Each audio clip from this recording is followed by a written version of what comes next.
My name is Eddie C, and welcome to my positive podcast.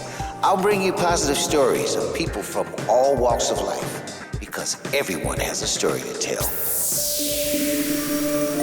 Well, hello, everybody, and welcome back to MPP, my positive podcast. I'm your host, Eddie C, and this is episode 16, and we'll be talking about tranquility. Before we start with the show, I just want to thank you all once again for tuning in, listening to the show. I really appreciate the feedback I get from different people, whether it's by email or folks that even contact me personally. It's well appreciated, and we do our best to try to make a show that's going to be pleasurable and most of all positive for you. I'd like to do a quick shout out to all my listeners that are listening from the States. I'm going to try to feature more people from the states that have come from the same background that I've been coming from in the Gary, Indiana area. So you'll be hearing more from the States as well as Belgium and as well as Holland. Those are the three main countries that most of my guests are coming from originally, but some of them have moved to different countries and living in different places. So we're going to keep that interesting as well for you. I'm going to also try in the future to make the shows a little bit more in depth with our artists. So it could be that the guests that we have on the show might be maybe one or two guests with a little bit longer interview, depending on our guests. But anyway, getting right off to the show for this week, I'd like to bring you three wonderful guests again. One of my guests is she's a cook. She's working with photography and posts a lot of positive things on her Facebook page. She's also a very sweet person, and you'll get to hear more about her in a little bit. My second guest is a guy who's in construction. He's also like a hobby bass player. He likes to play bass as a way of releasing his tension and getting away from a very strenuous job that he does. My third guest is also quite an unusual and very special guest, because we've known each other since I used to live in the Netherlands, and he's a surgeon and he's a musician as well. And we had such a beautiful, long conversation and actually could have filled the whole show with him. So if you're curious about their stories, tune in and stay positive. My name is Eddie C, and you're listening to my positive podcast. Well, ladies and gentlemen, my first guest on this week's MPP is organizing the part where the kitchen is, and she's also a big fan of Seal. She does his fan club for him, but she's also into photography and especially black and white photography. Please welcome my next guest, Miss Christel Lommers. How you doing, Christel? Everything is good. Thank you, Eddie. Okay, good. So let's go right into the questions. Tell me a little bit about your roots and where you're actually, where you're born, where you're from, and can you give us a little bit of your background? I'm born in Antwerp, and I'm 57 years old, and I'm married, and I have one son. So, and my parents are died, but I have one sister and one brother. So I have a nice life. I'm happy. What got you interested in working at the hospital into the cooking? How did that come about? I do a lot of things in the kitchen. I clean, I make food, I do a lot of things from the people, for the patients. But now it's okay, but was very terrible with the COVID. But now it's okay. All right. Now, I think yesterday I worked the weekend, one person lay in the hospital with COVID, so it's okay. During the COVID season, you're taking care of the food, so there must have been a lot of very special precautions that you had to take. Yes. There are very different meals we must prepare. So we have patients with diet, with lot of different food we make. So, yeah, but it's okay. it's a good job. I work a lot, but it's a good job. All right. You see, you get a lot of pleasure out of it, and that's most important. That's very important when you like your job. Yeah, absolutely. Were there any particular times during the whole COVID thing where it would, it just became very chaotic for you to work there, or? Yeah, it was not easy for me. We must drag a plastic packet, and it was not easy. You had to wear these sort of plastic outfits. Wow. Yes. That must have been quite uncomfortable the whole day to work with one of those suits on. Yes, but in the winter was okay, but in the summer, like now, it's very warm. I can imagine. Yes. I can imagine. Mm-hmm. So, yeah. So some of the duties you said, you're cooking sometimes, you're cleaning, organizing little things here and there. Is there any one particular thing that you say, this is the main thing that I do, or does it just vary every time you're there? Every time I'm there, I do everything with a big smile. So it's okay for me. Well, that's great. Yes. You have always a very positive attitude. I noticed on your Facebook page, every day you post something very positive, which is very nice to see. Can you tell me a little bit about how you got started doing that? Because you're sort of like, I post also every day a daily dose of positivity with my photos and my quotes. But how did you get started doing that? Was this just something that you said, okay, let's do it because I felt like it, or was it just something that you said it needed to be done? When I was young, I took no attention on this. But now, when I get older, I take every time, every day, every minute with a positive mind. I have also a bad day, but I try everything, the positive in life. I take the little things in life. Well, that's wonderful. That's wonderful. Very important. And you just recently came back from vacation. So how was that with traveling, especially now since the COVID situation is not 100% in order? I have a penthouse in Spain, and now we can, in May, I was in Spain, and it was 2 years with the COVID. I cannot do Spain, but Spain really is very good. Sometimes you read bad things about Spain, but it's better than Belgium. Okay. Wow. So tell me some more about your hobbies. Let's tell me a little bit about your situation with Seal. How did it come about that you started to do his fan page? I follow Seal, I think, 20 years. And about 5 years ago, he came to Belgium in Brussels. So I pay a ticket and greet and meet. And I never forget that. He is so sweet person, Seal, really. Very, very nice person. And it was a small theater, and I was very close with him. I love his music. He's a very beautiful person and a big artist. But how did it come about that you did his fan page? Did you say, listen, let me do your fan page, or how did that come about? I think he don't know it. Oh, he doesn't. But I started for myself. And when you look on the page, I have a lot of people all over the world.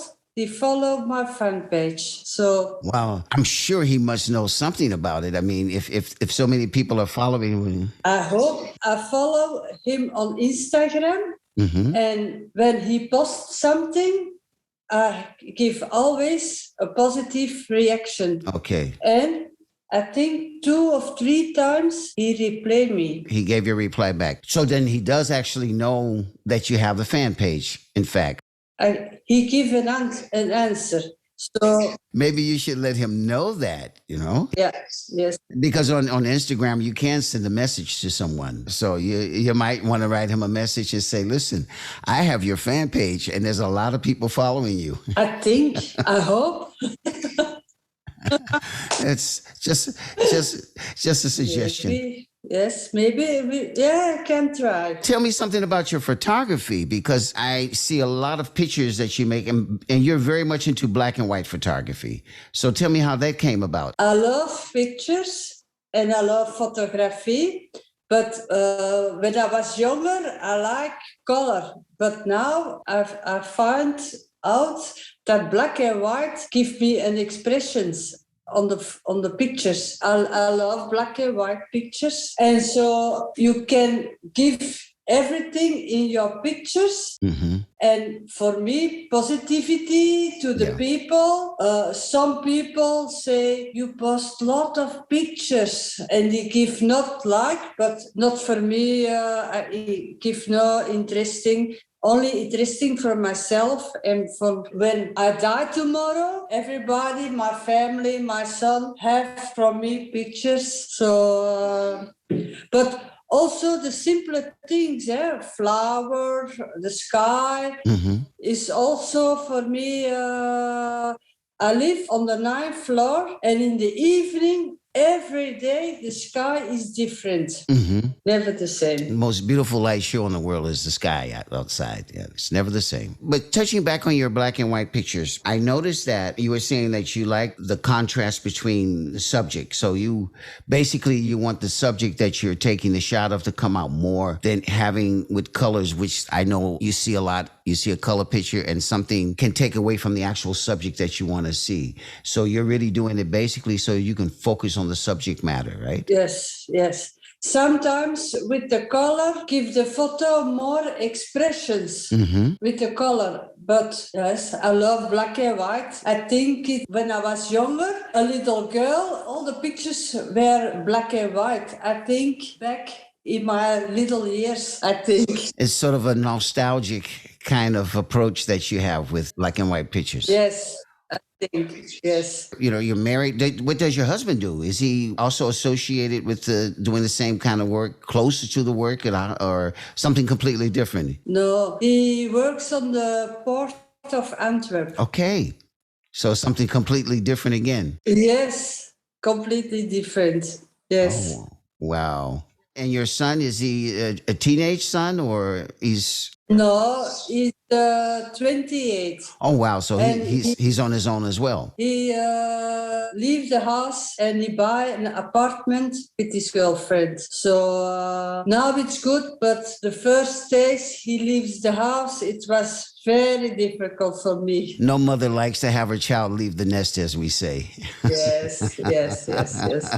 It's my big love is my son. Also my friends, my man. But a child is a different love. A child is always an extension of the parent, in fact. Yes. And my son is a very sweet man. Also, he have the positive attitude. So he's a very nice boy. Oh, fantastic. So the apple didn't fall far from the tree, as they say. Yes.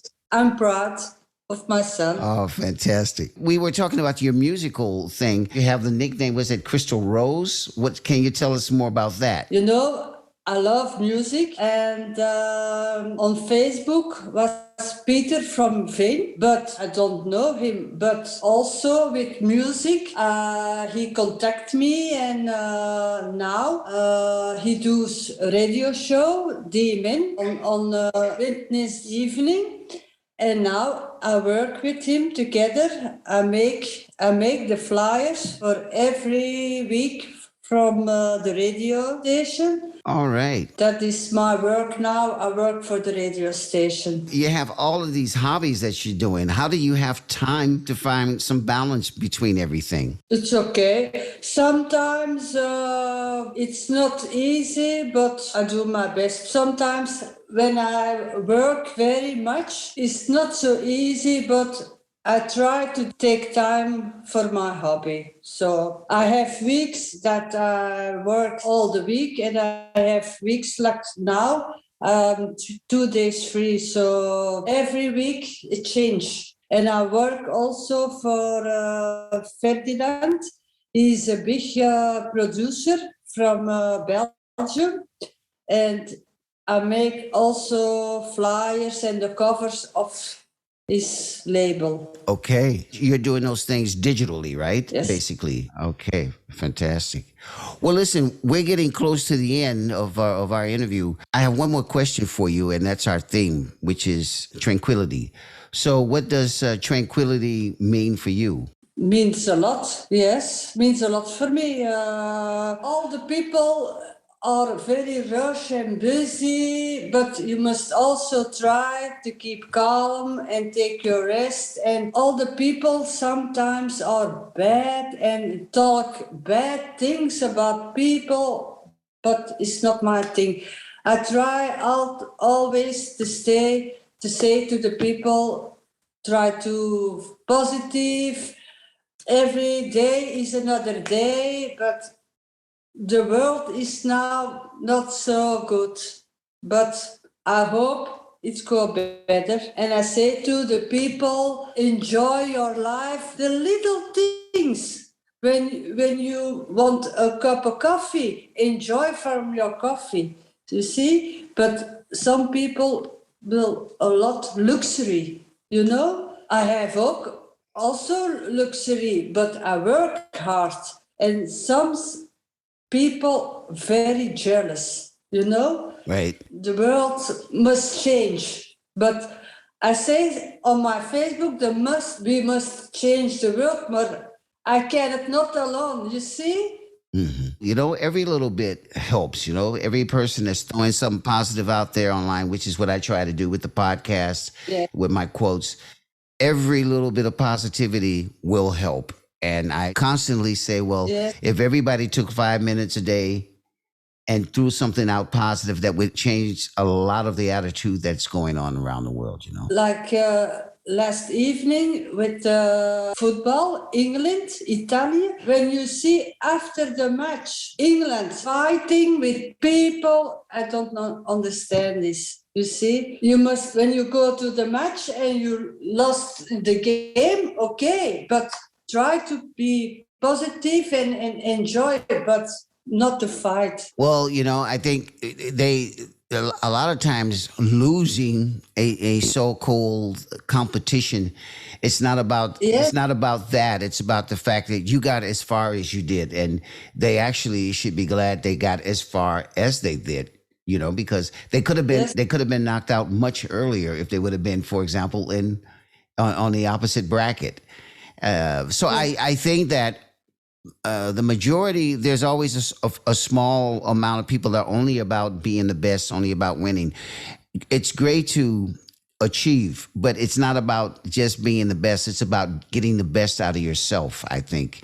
And that's where the difference comes. You have to look at the world as the way it is. But if you do the little positive things around it, whether you win or lose, you're still a winner at the end of the day. Yes. As long as you know you've done the best that you could. Yes, of course. Yeah. Yes. So we must try to make the world better, but the people must change. See? Not a lot of people have positive attitude, I think. But so I hope for a better world. All right. Well, on those words, I want to thank you for coming on the show and sharing your story and keep posting those positive things. And we'll definitely, I'm sure we'll run into each other in the future. Okay. Cool. All righty. Thank you so much, Christel. All right. Bye-bye. Bye-bye. This is My Positive Podcast with Eddie C. Well, ladies and gentlemen, my next guest is a guy that I met actually at a party of a common friend of ours, and we got into a very nice discussion. He's a hobby musician as a bass player, but his main job is a civil construction worker, designer, engineer, and I was enthusiastic to have him on the show and hear his story, and especially because he's a very enthusiastic person as well. So please welcome my next guest, Mr. Danny Maddelein. How you doing, Dan? Good evening. Fine, thank you. It's very fine. Great. But I'm spending the third week of my annual holiday, so I'm great. Oh, fantastic. Well, listen, let's go right into the questions.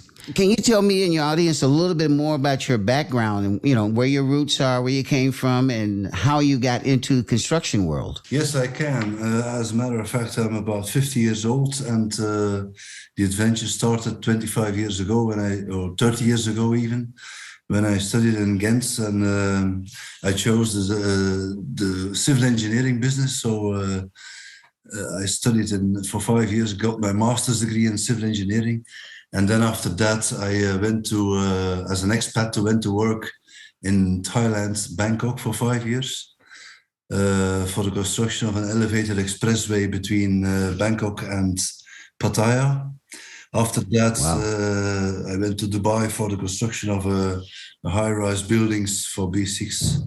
And then I continued my career in Belgium. Wow. And so you started out and what gave you that idea? Well, this is what I want to do. Yeah.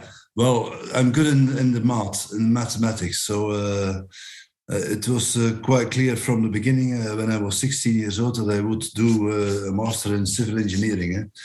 So, and construction, the concrete business was something that attracted me very, very highly. So it was actually quite clear from the beginning that I would go for the construction business. So I was always fascinated about the big concrete structures and the high rise and the bridges and the tunneling and the parking spaces. So because you can see it developing.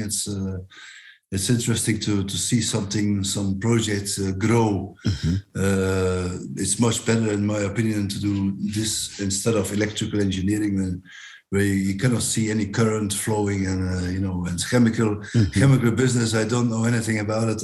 I don't care about it too much anyway. Okay. Yeah. Can you tell us a little bit more about when you're doing a project? How does it start off? You start off with your visual plan on your paper or the computer, and would you like to explain that to us a little bit more? Yes. Supposing you're an investor, you have 10 million euro or dollars to spend. You want to construct a building on your own, you need architects and engineers, and then they will make the drawings and the specs. And then after that, you have to look for a contractor that is building your project, your towers, your apartments, your investments. Then you come to me, as I'm working for a general contractor.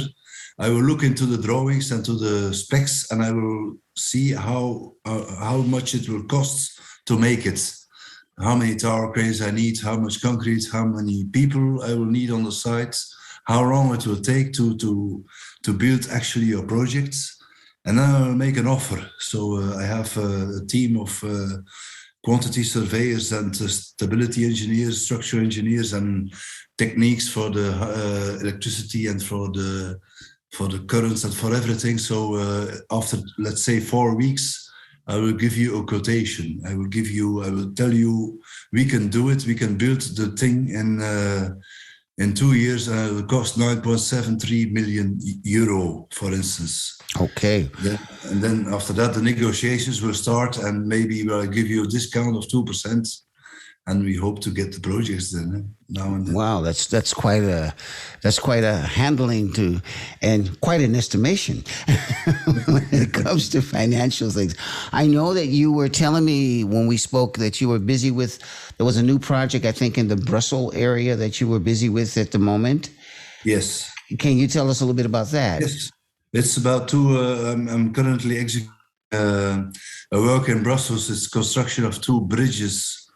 Over the canal that divides Brussels into 2. So it's a link between Molenbeek and the center of Brussels. Mm-hmm. 2 bridges, so it's founded on piles and on pile heads.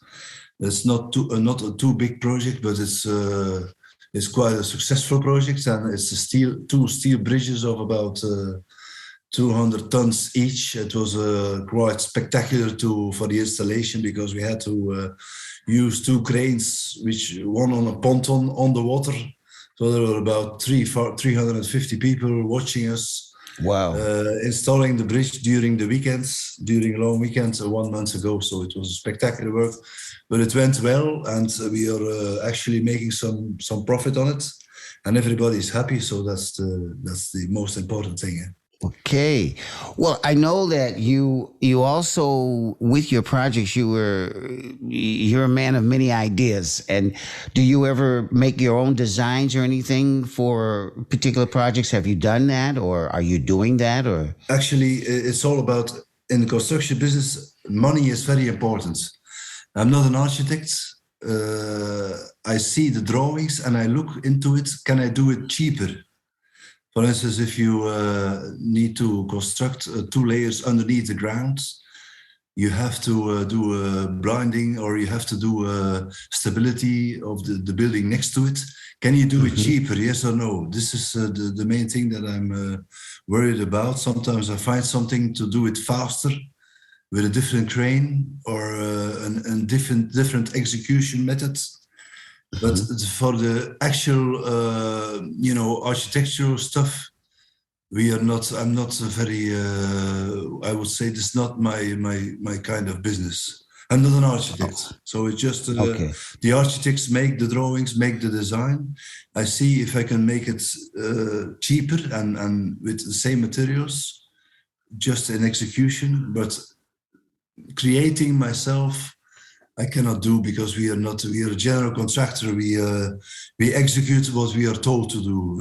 The architect already. is the boss. Okay.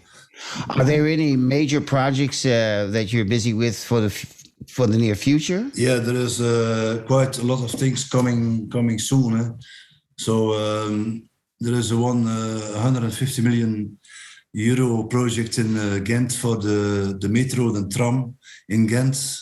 The train also to clean up, and this is a very big project already, a tender, which will be decided end of this year, and there is three competitors in this business. So we have a 1/3 of chance, let's say 33% chance to get the project, but it's very valuable for us and very important. So tough competition. Oh wow! I didn't actually realize that it was so much competition within your, let's say, your area close by and all. Was okay. I know you were saying that this was a very unique way of working because of the way the construction had to be done. Can you elaborate a little bit more about that? Well, it is actually in the center of Brussels. So we have a special area. We have Molenbeek, which is a kind of difficult area in Brussels because of a lot of migrants from Northern Africa. And the center of Brussels is more expensive area. So the city of Brussels wanted to do something about it. They wanted to, get the Molenbeek area more active, involved in the center of Brussels, make a more, a connection between the center of Brussels and the area which is more Northern Africa. So we had to make the piles next to the water in a very congested area. So the traffic is heavy. You have a lot of people walking, pedestrian situations there. So we had to conduct the piling in a very crowded area with a lot of traffic jams and a lot of traffic engineering. That was it was not easy to do it. We knew we are going to face problems with people, obstacles. So also with existing cables, existing electricity, telephone lines and everything. So it was a challenge, I must admit. But it went well. We had a good cooperation with the environment, with people.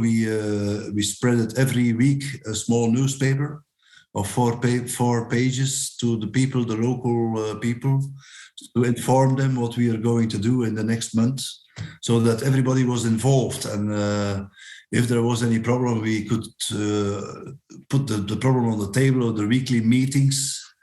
There were some people from the neighborhood as well. So in that way, like the market, the Tuesday market, a lot of people are there, and we are standing there with very heavy machines of 70 tons. It's quite it's a challenge. So you need to get the local people involved in the project, and it was successful. We did it. Our approach was very good.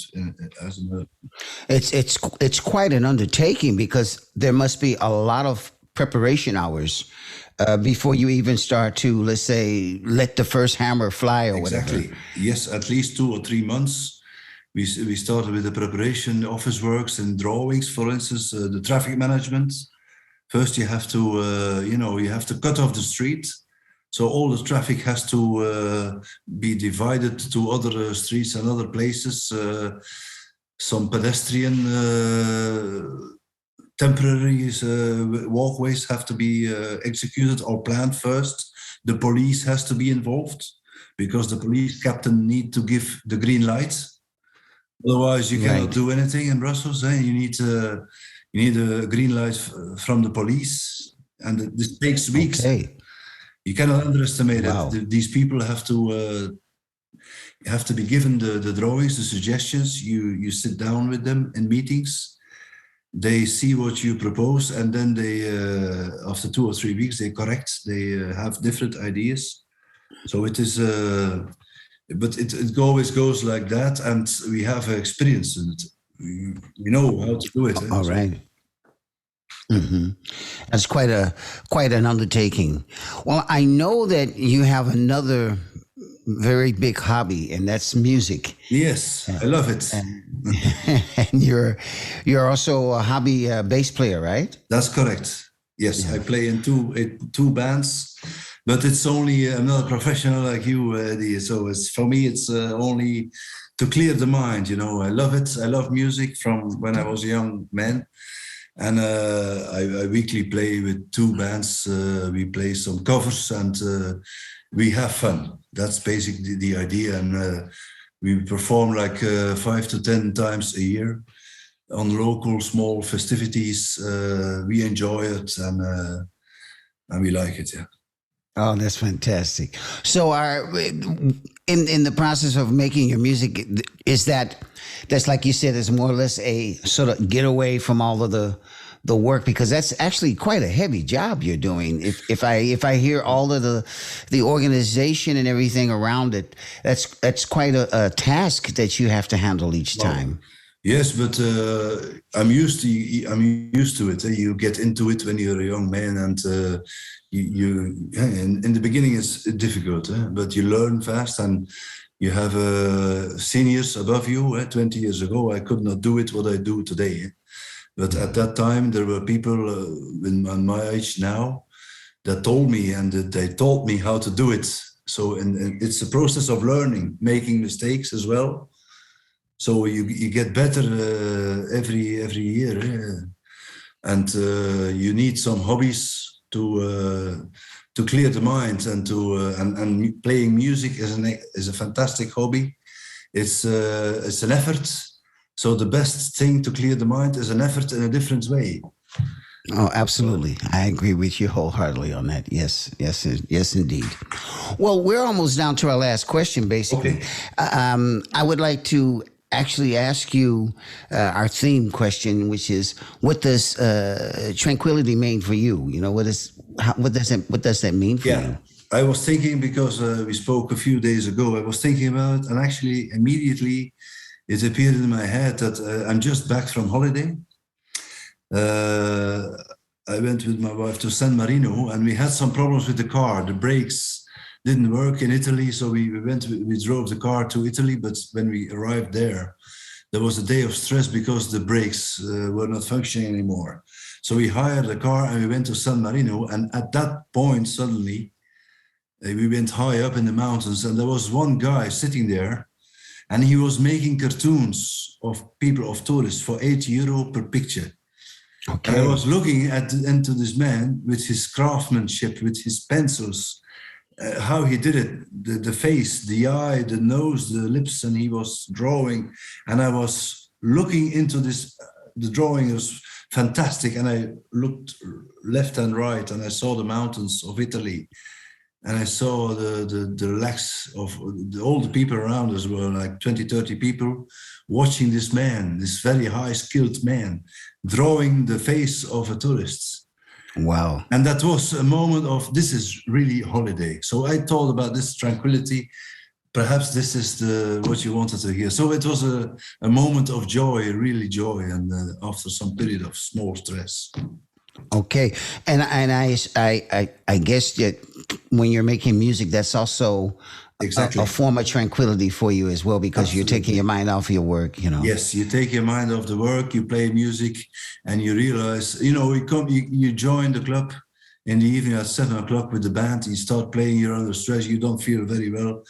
You leave at 11 and you're absolutely fantastic. You feel de-stressed totally. You feel that's the point of making music and finding tranquility. Yeah.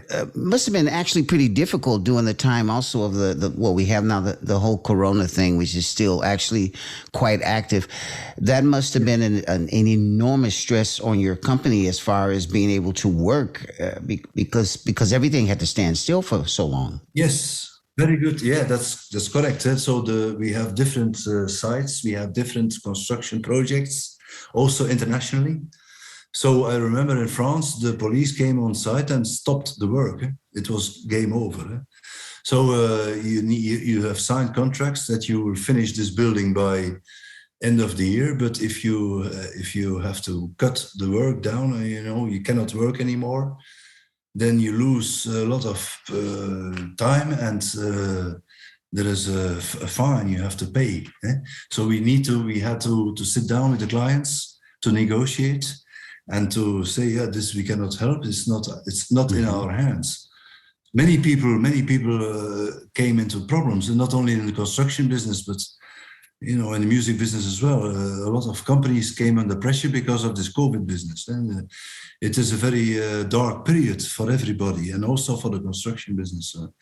The labor cannot work near each other. So if you have to finish a building inside the building, you cannot do it because the people have to wear masks, and you're not allowed to do it.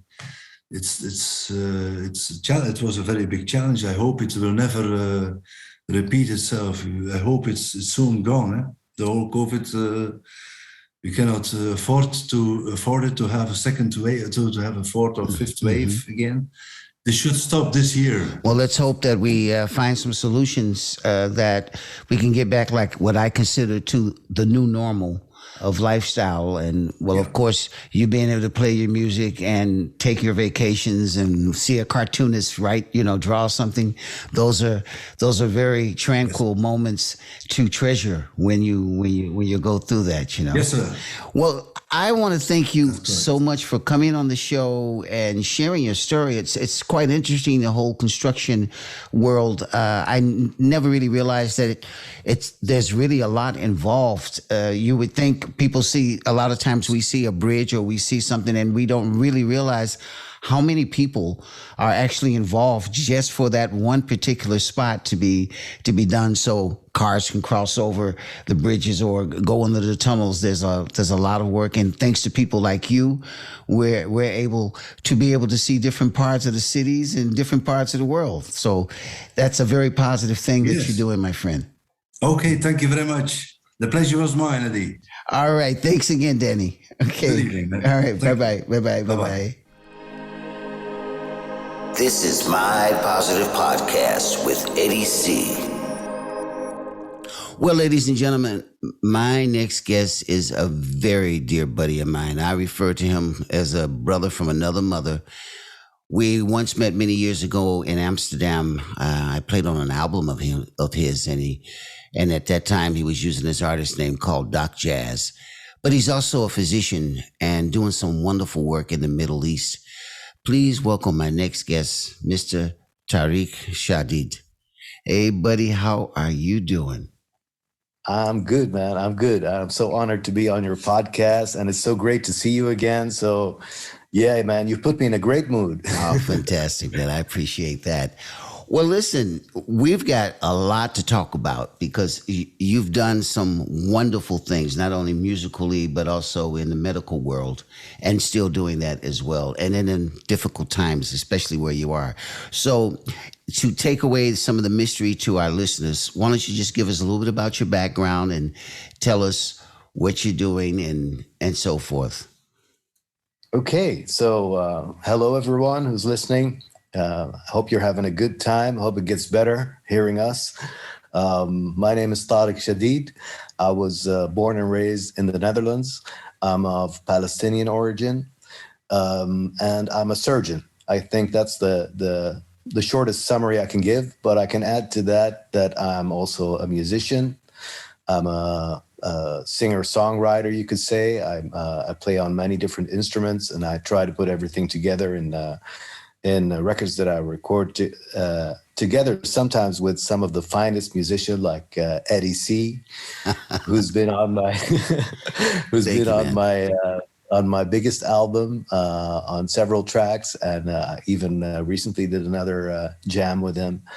And it's just always a pleasure to work with Eddie. Like Eddie said, I'm in the Middle East now. I moved here to the United Arab Emirates about 12 years ago now. And my latest news is that very recently, only a few weeks ago, I got promoted to medical director of the hospital that I'm working at. That is wonderful. So, well, that's all I can think of for now, but you can ask me anything. Well, okay, let's go a little bit further into your medical work, because I mean, you're not living in the world's easiest place to be a surgeon at the moment with all of the situation, going on where you are. How is that on a day-by-day basis? Because, of course, here in Europe, where I'm living, we only get bits and pieces of things. And I know the news has a tendency of being the major drama queen when it comes to a lot of things. So, but how is it actually going on over there? Well, yeah, that's true what you said there about the news. The thing here is, in the United Arab Emirates, everything is very well sorted out, very well arranged. So we're basically having a very easy life, I think, here, in comparison to the rest of the Middle East, for sure. So this is I think the quietest part of the Middle East, and the thing that's disrupting the peace right now is the pandemic. So that's the thing that we've been dealing with for the past 1.5 years. Is it almost? I think so. Yeah, it's and yeah, that's what's really posing a challenge on our medical efforts. With the cases sometimes rising, sometimes dropping, and every time you have to adapt your work to what's going on. A lot has changed, I think, for most medics in the world, in terms of our wearing PPE and protecting ourselves from getting infected.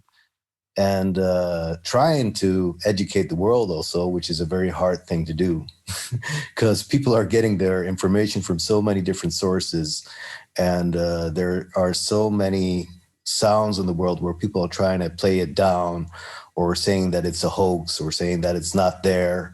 Well, I can tell you from the front line, this virus is real. And it's not something to joke with, and people should be taking their precautions and trying to prevent themselves from getting it. And obviously, I'm also in favor of the vaccination schemes, because that's the only thing that we've seen that has really had an effect on the pandemic. And if we're going to go forward, we're hoping that we'll soon be in a world again where we don't have to deal with the pandemic anymore. And the way things are going now, it just keeps getting stretched out. And I don't see this ending within, let's say, the next half year or year. And remember in the beginning when it was new, we were like, yeah, a few months and it'll pass. But everybody was thinking that, and it didn't. And there's a lesson in that for all of us. It seems to be a lesson that a lot of people still haven't learned yet, unfortunately, because as I kind of follow the media, it seems to be on the rise, and there's different variations now. And how are you all approaching that over there? Well, it's not any different from anywhere else, I think. I mean, of course, we do social distancing. Masks here are mandatory when you're outside. I do think that plays a big role. People are always, there's a lot of discussion about masks, and the people who are against the masks are trying to punch holes in the theory by saying that it doesn't really protect you.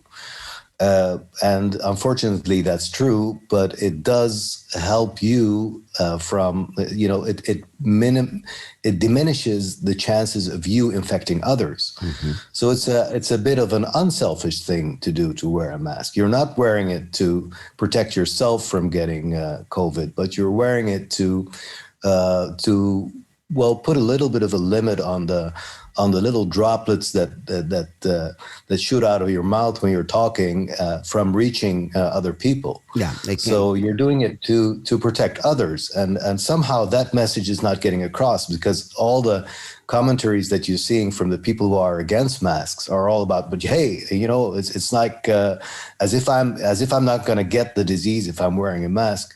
But that's not the point. The point is that it stops you, or it slows down the spread of the disease, and it's more that you don't put your spit on other people. That's what the mask is for. Mm-hmm. And yeah, it's not absolute. There is nothing that's absolute. I mean, you could wash your hands all day and wear the mask and practice social distancing and still get infected. For sure, that's possible. But that doesn't mean that you shouldn't be trying to play your part in trying to help everyone get over this pandemic. It's a little bit like that global climate thing. Right. Everybody can always say, well, it's the factories, what difference is going to, but I mean, if everybody does their bit at least, then that does have an effect. I know these two things aren't exactly comparable. I'm just making a comparison from from the angle of having a sense of responsibility. Sure. And not just thinking that, just not seeing everything only from a selfish perspective. Well, and this is a positivity podcast, so we should be talking about that stuff. Well, and right? we'll be, yes, of course, but it's good to let people know what's going on so that we can help them approach it in a positive way and find a solution.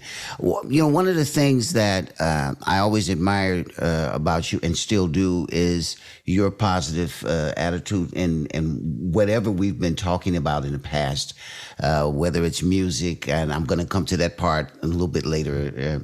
But going back on the whole pandemic situation, and we're sort of seeing a light at the end of the tunnel. More people are being vaccinated. More people are taking it a lot more serious.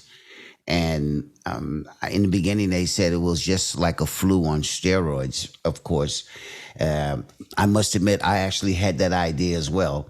But on the other hand, I got vaccinated as well with I've had both of my shots. But at the same time, I do sometimes have troubles with the way that the media approaches it, and that, for example, especially in Europe, I think that each country has their own idea about the rules. And I'm thinking, well, if everybody took the same line rule-wise, it's a lot more easier to contain. What's your opinion about that, and how are you all doing it over there? I think you're absolutely right. I think that what we had in the beginning of the pandemic was a huge discrepancy between, we could almost say East and West. In the East, it was being taken very seriously.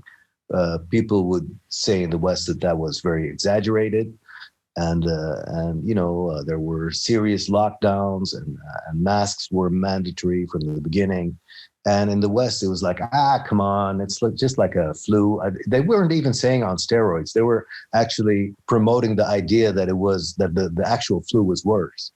And that misconception or deliberate lie, I don't know exactly, but that's still going around. There are still people who are believing that, and it's based on nothing.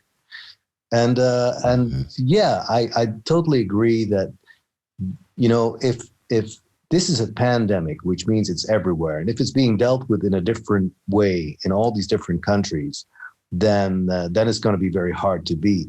But it's very difficult to unify the rules, because the WHO, which is the only, let's say, worldwide spanning thing that we have that could play that role, is not taken seriously by everyone. Even you saw how Trump was dealing with the WHO, and that said everything.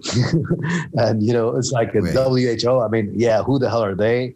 They're a bunch of health worker organizations, working together and setting international rules, trying to promote healthcare in all various kinds of ways. When it comes to a pandemic, then you're going to need a club like that. But you're going to have to take them seriously, and there has to be harmony in the world with regards to a WHO like that for it to work. And then when it's not working, then you can blame the WHO, which is the easy way. But it doesn't really make sense because the way it's going, they've not been really given a chance. So I don't know. I don't think that is going to work. Their effectiveness is what it is, and countries are going to be doing what they want. And I also understand the other side. I don't want to sound like somebody who's just trying to tell people what to do. And then making it seem like it's easy. Of course, I understand it's not easy. I mean, you're an artist, Eddie. For you and for other artists, this has been a tough blow. If your Absolutely. livelihood depends on, you know, being able to be among people and performing, and that suddenly gets taken away, then I totally and there's so many other professions as well that have that angle. Then of course I understand how people are, you know, against it or are having difficulty with it, and they're seeing the discrepancies and the inconsistencies in the rules, and they're lashing out at those, and I understand them. It's just that the only thing that upsets me a little bit even is when theories are going around that COVID isn't what it really is. Well, I know what COVID is because I deal with it on a daily basis from very up close. I've had colleagues dying from it while they're in the front line. I mean, we were having a very hard time with that disease for a while. And, you know, to lose a colleague like that, you can't say, well, you know, it's an infectious disease. There's been infectious diseases all the time. This is nothing different. Well, it is something different because we didn't lose 2 colleagues in a struggle against a pandemic in the past. For as long as I can remember, I've never lost any colleague to an infectious disease. So it definitely is something different, and it's very disruptive and very unconstructive of people to embrace theories that are trying to prove the opposite. So I understand people having a difficulty with the rules. I totally understand that. I sympathize with that.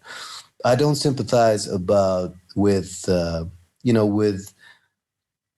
untruths and lies being spread around a disease that is affecting all of us in such a way. You got to be very careful with that. And if you're not a medic, you know, if you haven't studied the topic, why don't you leave it up to the people who have to be talking about it? And they're spreading videos of people who are, you know, barely qualified to know what they're talking about or not qualified at all. And just because they're singing a tune that goes down well with the people who are upset, those videos go viral, and you know, they're a problem. They're a problem. But staying positive. Well, that's what it's all about, man. Yeah, keeping a positive attitude about it. Those stories are not going to win. Those stories are going to die out. I'm sure about it. Well, I know in the beginning there were questions about what's in the vaccine, and of course, all kind of different theories have in place. And I did some research myself. Once I started to see how it actually works, I started to change a little bit more my attitude about it as well, because in the beginning I'm thinking, what is this? Is this another way of Big Brother trying to control us? Well, at the end of the day, Big Brother controls us anyway, if we really think about it. Well, you're raising an interesting point there. I mean, I'm one of the people who was very skeptical about Big Brother and suspicious. But you know, this is something I'm dealing with in my real life. So what am I going to believe? What I see in my real life, backed up by my own medical knowledge, or am I going to believe? Sorry to use the word, but some idiot on a video, on a viral video, who is speaking medical inconsistencies while making his point. And in the beginning, it was quite upsetting, especially when the pandemic was hitting our hospital and we were in the middle of it. And friends of mine sending me that video. It's like, why do you send me that video? What do you want? You want to teach me something, or what's going on here? And then I opened that video, and it's like this whole tirade of nonsense, and me having to, I sit through that. No way, man. I'm listening to 2 minutes of that. Already heard 5 things that don't make any sense. How am I going to listen to the rest of it? So I lashed out a little bit at those things. Now I think the right attitude is just to ignore. It's just background noise. You know, we have a pandemic. We have a real virus. We have a vaccine. I'm not so crazy about vaccines in general. I just don't see that we have an alternative. You know, this is going to do something, and we've seen it do something, even though we still have cases coming in. The cases that are coming in now, when they've had a vaccination, I mean, here you go. The vaccination doesn't give you 100% protection. You could still get the disease, but we are clearly seeing that those who have been vaccinated don't get that very, very severe version of the disease that we were seeing when the pandemic was brand new. We were shocked. The whole medical world was shocked about what this virus could do to people, and how it can interact with your immune system and just bring down a whole body. And in such a short amount of time, and with such destruction and such virulence and such strength, and it took us by surprise. And now we're on a totally different level in dealing with the people who are diseased. We can actually do something for them now, and things are getting better. And I'm positive that we're going to beat it. I just don't know when. And all those people who were talking all that nonsense, well, you know, I forgive them. They don't know what they're talking about, but it's going to be over, and then we can all forget about it.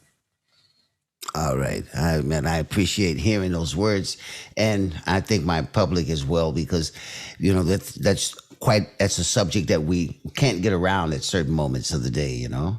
So it's pretty good to see that happening. Well, buddy, it's quite a subject to talk about, of course, the whole pandemic thing. But I want to go over to something a lot more positive, and that's your musical side. You know, you're being a multi-talented singer-songwriter, instrumentalist. Let's touch on that subject. How did that come about? In combination with wanting to be a doctor, was wanting to be a doctor the first thing, or was wanting to be the musician the main thing at first? And they refer to you under the name of Doc Jazz. And how did you come up with that whole thing? All right. So chronologically, wanting to be a musician came first. So because I was like, I think I was like 12 years old when I first heard some friend of mine at school gave me a tape of the Beatles. Now I'm not that old that you know that Beatles was what was on the radio. So for him to give me that tape was like really you know, a flashback in time. But and before that, I was more into I was raised on Arabic music, so that's what I was listening to mainly. But whatever I was hearing that wasn't Arabic music, I was mostly into soul and funk. That's the type of music that appealed to me more. So I was loving the Jacksons and that kind of thing. And then he gave me a tape of the Beatles, and I listened to that tape. And from the first time I heard that tape, I said, "What is this? This is incredible!" And I just kept playing that tape over and over and over and over again. And somehow those songs, I memorized them. I memorized not just, you know, the lyrics or the melodies. I noticed that I'm memorizing the whole thing, like the beat, the licks, the hook, the whole arrangements, right, the whole arrangement, everything. And that thing went into my brain so fast that I told my dad I want a guitar. And he was like, "A guitar? What?" And I was like, "Yeah, I want a guitar." And he wasn't negative about it. He was like, "Are you sure you want to do that?" I said, "Yeah." So I nagged him for about a year about a guitar, and then, my birthday came up, and suddenly I had a guitar. And then my mom said, okay, he's got a guitar now. We got to set up some guitar lessons for him. And my dad said, well, why are we going to do that? Maybe he doesn't even really want it. Let him fiddle, let him figure out that thing and see what he does with it first. Right. And I was like, yeah, because getting lessons, that was like, getting enough lessons at school. I'm not into that. Let me figure out that guitar. So I sat down, I grabbed the guitar, and I still don't know how, but that just worked. Maybe, and I got some books. We didn't have internet back in those days. So I got some books, and they showed me some of the notes and chords mostly. And when I found out chords, I was like, oh, wait a minute. And then I found myself playing those Beatles songs. I just figured out the chords to the songs. I didn't have a songbook. And probably I wasn't doing it the right way, but it was sounding all right. If it was sounding right to you, then it was the right way. Yeah, maybe technically there might be some transition chords that I was missing and that kind of thing. Sure. And then I started to get more songbooks. I didn't even know that there was a thing like songbooks. I was finding that out on the spot. There's songbooks that have the chords in them, and then you can play the songs. And I started, getting the songbooks, and within a very short time, I really had a lot of the Beatles repertoire down, and I don't know why exactly, but I got pulled into rock and roll, maybe because it's very accessible when it's easy music to play on the guitar. And I started playing Elvis and other rock and roll songs and the songs of the movie Grease, and that kind of thing. And a few years after that, and also I started to play for people, which was actually my dad's fault, because my dad was surprised that I was doing all these things on the guitar, and he found it very cool. So whenever we had guests over, he was like, Tariq, go get the guitar. Oh yeah. And I can relate to that with my mom. Yeah, I can relate to that. Yeah. Hey, Eddie, grab your congas. Come on, play. Show them what you can do. So I can relate to that. Yeah. That's cool. So I'm not the only one. Well, and I was in the beginning, I didn't even like that so much. It's a little bit embarrassing, or you get this stage fright thing. And then one time we had a whole house full of people, and my dad was like, oh yes, this is a good timing for that. The whole house is full of people. Thought I'd go get the guitar. And I was intimidated. I was like, what? And my dad said, what's your problem? I said, there's so many people. He said, so that's better. I said, well, I'm kind of nervous about it. And he got a little mad at me. He said, what? You nervous? Why, man? You play really good. Don't you ever give me that stuff again. Get the guitar and play. And I got the guitar and I played, and they were cheering and stuff. And this went down better than when you're playing for 2 or 3 people, because this is like a whole room full of people. So, they make the atmosphere, they give a big cheer afterwards.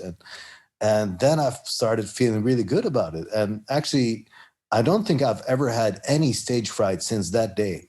So I got to be thankful to my dad about that, because I did have stage fright at that time, but I don't remember ever having faced that feeling again ever after.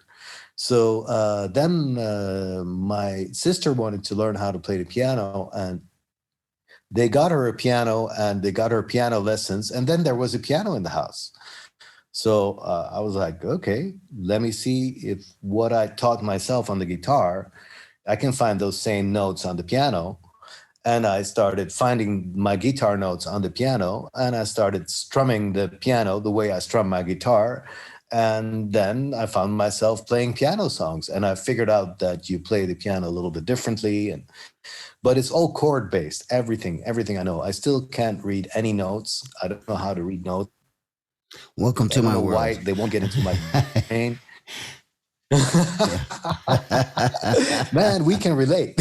We should make music together. Oh, that's what we've been. That's what we do from time to time. Yeah. So, yeah. We do, and I admire people who have a lot of music theory and notes and everything, and I feel like a kid when I'm around those people. I feel like Oh somebody yeah. who came out of the I'm like I feel like a bum who walked out from the streets and who is maybe a poet, maybe he's good with words, but he doesn't know how to read and write. So he's entering into a literary club and he's doing his poetry and they're looking at him and they're like, oh, okay, all right. And then Well, so sorry to interrupt you there. I can relate to that wholly. I can hardly read. I've made it my profession for my whole life. yeah, But at the same time, I think the experiences that you go through on your journey, what you attract as far as your interest and your enthusiasm and the things that you want to make it happen, then you find a way. There's several ways to Rome, as they say. yeah, And this is one of those ways of maybe a lot of those musicians can read well, but they can't improvise. yeah, So this is the thing. For me, it's been improvisation from the beginning. I don't know any other way, I guess, because I also started to write songs straight away. Soon as I had a guitar and I knew how to play chords, even I probably even when I knew only four chords, I already tried to make a song, and I've never stopped doing that. And I expanded my range of instruments because I had started to play guitar that way, and because I had started to play piano that way. I just believed that I could play anything. I just believed that. I just believe that, hey, if it has sound, just give it to me. I'll figure it out. And I must say that's worked for most instruments, but not for all. Because I picked up the violin once. I was like, hey, come on, how difficult can it be? I got this. And man, that stuff is difficult. right. And then the one thing, and it's okay, I can live with not being able to play the violin. And maybe if I really, but maybe it's also because I picked that up at a much later age when you don't have the same drive. I might be able to do that as well. The one thing I regret that I can't play is saxophone. And the things that I think the music that I was doing all my life. I think I've been a musician all my life because I was doing percussion on everything, on tables, on chairs, and I'm sure you can relate to that. Absolutely. Absolutely. Yes. And that never stops. I mean, I don't think I'm that like that nervous guy who's sitting there and just being nervous. No, that's music. It's music to me. It's I'm hearing a song in my brain, okay, and I'll be tapping to that. When I'm driving and being a percussionist at the same time. Don't worry, I got my hands on the wheel, but I'm still hitting something in some way, and the music is on, and I'm hitting things, and I'm very happy with the new conga set that I got. And it's fun, and maybe you as a professional conga player, if you hear me play, you're like, what the hell is this guy doing? But to me, I just see you having fun, man. oh That's yeah, what I hear. that's And that's exactly what it. it's all about. It's about fun in the first place. It's Yeah, always about fun in the first place. If you approach it with any other reason than wanting to have fun with it and it being an extension of what you're feeling inside, then you shouldn't be busy with it. that's totally it. That's totally it. I mean, like for instance, for me, the thing that makes me I don't want to say insecure. I'm not really the insecure type of guy, but I'm like modest about that kind of thing because I know that I'm holding my guitar the wrong way, I'm hitting the piano the wrong way, I'm hitting the congas the wrong way. And then I'm in the back of my mind, I'm like, what's the right way anyway? And who said that that's the right way? Exactly. Isn't it about the sound that comes out of it? Because I've seen a video about how conga is played, and then I look at what my own hands are doing, and I was like, that doesn't look anything like it. But it kind of sounds like it though. Well, that's what it's about. It's about the sound. It's about the feel. I mean, I never went to school. For me, I just went through the school of life. I'm experiencing that every day. Every day is a new class for me. Yeah. And whether it's making music or whether I'm with a camera in my hand doing some photography, it's all about what I'm going to experience that day is the lesson I needed to learn to achieve and do that. That is so beautiful. That's so great. That's a really great way to put it. But that's hard to believe when I see what you do on a conga, man. That's like magic. That's oh, thank you, brother. That's thank crazy. Incredible. Thank you, buddy. If that's coming natural, man, then you got a little conga musician, so a magician, conga magician inside your body somewhere. Well, thank you, brother. Well, the other thing is that if I look at you in combination with your that you're such a fantastic musician, because I admire your songwriting, also your singing as well. That when I hear you doing your music, and then on the other side, there's this prestigious doctor surgeon that that's also a form of music in a different way, because you're saving people's lives, man. Well, yeah, that's an interesting way of putting it. Thanks so much for your compliments and the music. I had an interesting conversation one day when someone asked me, like, surgery and music. It's like, what does it have in common? And my first thought was, does it have to have anything in common? It's like, does it have to be like coming from the same place? And then I started thinking whether there is like a common denominator in that. And in a weird way, there is. Sure, man. It's all positive energy, huh? Yeah. It's positive energy that you're projecting on others and the things that are around you. That's how I see it anyway. Yeah. And I think that's the whole secret to anything that goes well in your life. It's about you throwing out what you're going to get back. You approach your work as a doctor with a lot of love and positive energy, and that comes back because you see when you're saving a patient, and a patient can appreciate that you've given them some more time to go on their journey. That's wonderful. If you're making music and you see a smile on people's faces and you say, I came here not knowing what to expect, but at the end of the day, you put a smile on my face. That's one of the greatest gifts that you get back. And that's that positive energy that you put out. And so you're going to get it back as well, Yeah, that's very beautiful. And that's definitely part of it. I think you said something very wise and deep here, which applies to more things than just music and surgery even.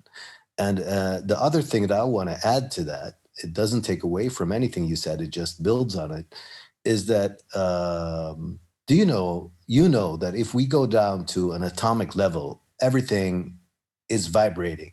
There's motion and everything. There's movement and everything. And we can take that one step further, and I'm sure that'll appeal to you, and say everything has rhythm. And everything has a certain rhythm. And let's take that back to that other question you asked me, not in this interview, but in the question you wrote to me, to the world, tranquil. And the association we have with that is that it is like, very calm and peaceful. But what if that tranquil means that you lean into the vibration and the rhythm of the task in front of you? So if I'm leaning into the rhythm of the music that I'm playing with, and I'm hitting my conga or my drums or tapping my foot even, or clapping my hand into that rhythm, then there's a harmony happening. And if I'm doing an operation, there is a certain rhythm that I can get into, which is the rhythm of my personal speed of motion in suturing, in making the movements that do the dissection, and in getting into that zone in my mind where I'm actually tranquil, which is what I am when I operate. And if you don't believe me, you can ask the people who operate with me. I'm very calm when I'm operating. And sometimes when I tell people I'm calm when I'm operating, they're like, yeah, well, you better be. And they're right. I mean, right. They're right. You'd be surprised how many surgeons are actually far from calm when they're operating. They need a different vibe in their brain. They need that hyped up adrenaline vibe to perform well. And I'm not judging them. Yeah. No, it's a different rhythm. It's a different rhythm. Different rhythm. And this is something I try to tell people all the time when I'm talking. My whole philosophical idea about life is the rhythm, the whole flow. How you go with that particular flow that you run into at that time. And that's very important, whether I'm busy with some photography, whether I'm playing petanque with friends, whatever it is, there is a rhythm and flow. This is the flow of whatever you do. You see it on sports athletes and famous sportsmen. Like if you look at Michael Jordan, how he went with a certain flow, which made him the man that, still people try to compare everybody with as far as his skills were. Or famous people like Muhammad Ali, who had a certain flow in his boxing. Singers, Sam Cooke, like you spoke about the Beatles. All of these different people, and even certain, let's be realistic, there are a few politicians back in the day that have said very famous things that had a certain flow and swagger and how they got people motivated. So if you look at it from that perspective, it's all about rhythm. It's all about that whole flow into what's happening, which is something I'm going to touch up on one of my following shows. And a deeper thing. But before I go, you just spoke briefly about being tranquility. And I would like to know what does tranquil mean for you, or tranquility mean for you? Yeah, that what it means to me is what I touched on earlier, is to be in that mood of a calm focus. So I'm very calm, I'm very composed, and I'm very focused on what I'm doing. So I'm like leaning into the rhythm of the task that is ahead of me. It can be surgery. In fact, because this is my actual profession, I think there's nothing where I can lean into that rhythm as quickly and easily as in surgery. There's a certain acuity of the event in front of me that just pulls me in and that I can lean into easily, especially maybe not when I was just learning, but now that I've been an experienced surgeon for 25 years, I can lean into that easily, and then I quickly get into that trance of focus. So the tranquility is a form of trance. And this is the reason why it's so hard for me sometimes to combine my work with making music in my free time, because I find it a little bit harder to put myself in that zone. I can't zone into where my musical thing lives as easily as where my surgical thing lives. That other one it has to happen now. It's a daily thing. It's been happening so often, so much.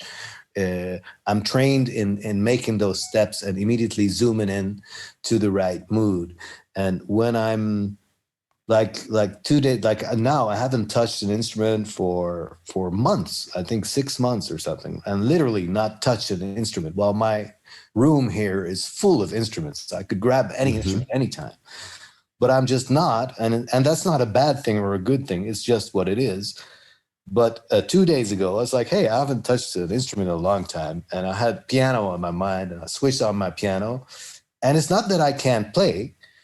I immediately can play, but like within 2 minutes, I just stopped. And why did I stop? I stopped because I didn't feel it. My hands are doing it, and I'm doing it, and it's kind of there, but I'm not in that tranquility. And I need to be in that trance for me to really enjoy it and for me to believe in what I'm doing. And then it'll be good. And then it'll be what I want it to be. I'm not saying it's good. It's what I want it to be. And well, exactly. I have a bass guitar here that once in a blue moon I'll pick up and I'll mess with a little bit, because at that moment I feel like, okay, I want to play on the bass for a little while, or my keyboard, which is sitting here, actually has dust on it at the moment because I haven't connected it in a while.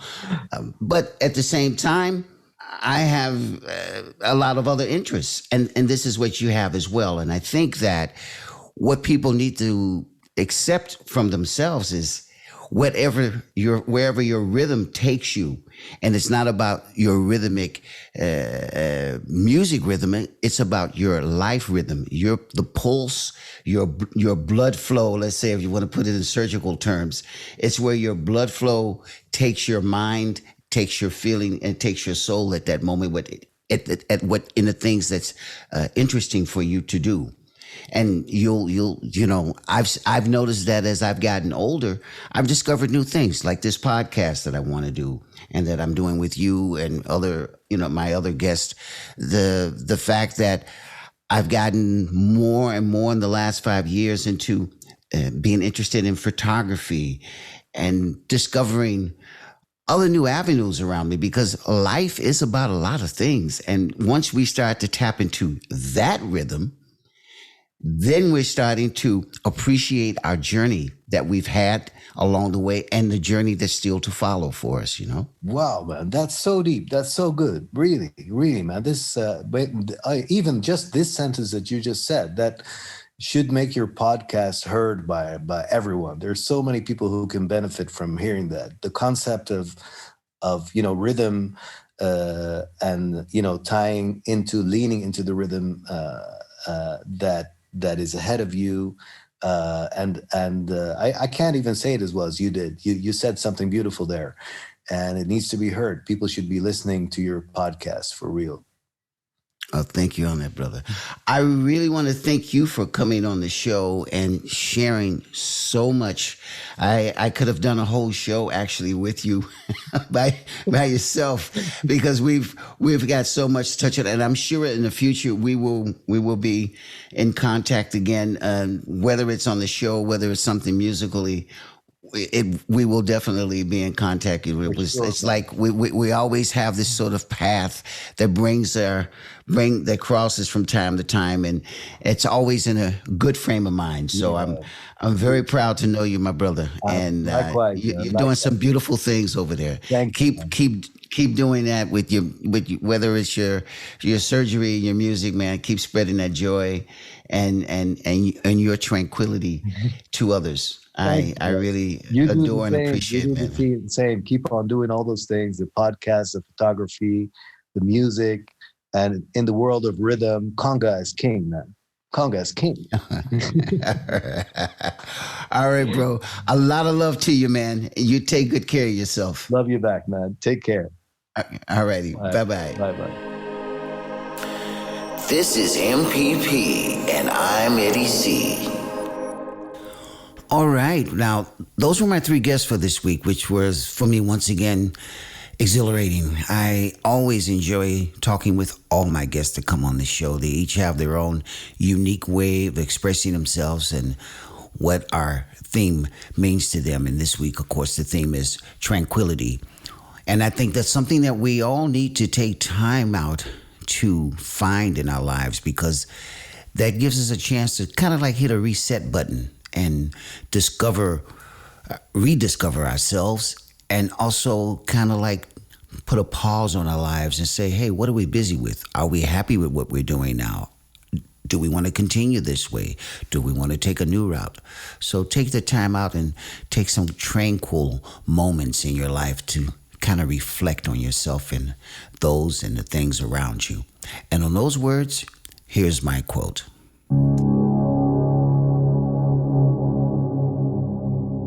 Tranquility. Those moments that give you a peaceful mind to escape from your daily job. Giving attention to your family and friends with simple things.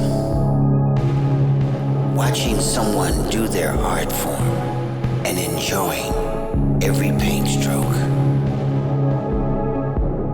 Making music with friends to create harmony and cohesion together as you become one in tranquility.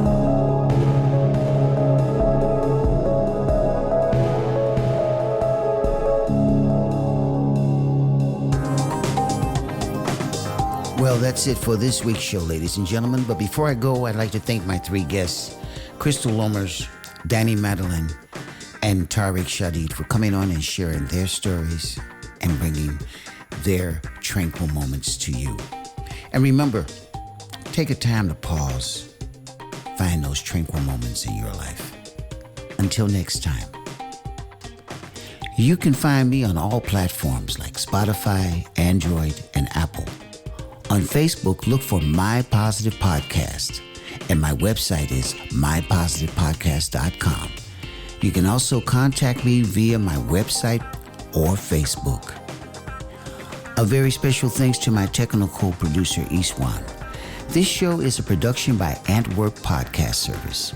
My name is Eddie C., and this was MPP, My Positive Podcast. Tune in next week and stay positive.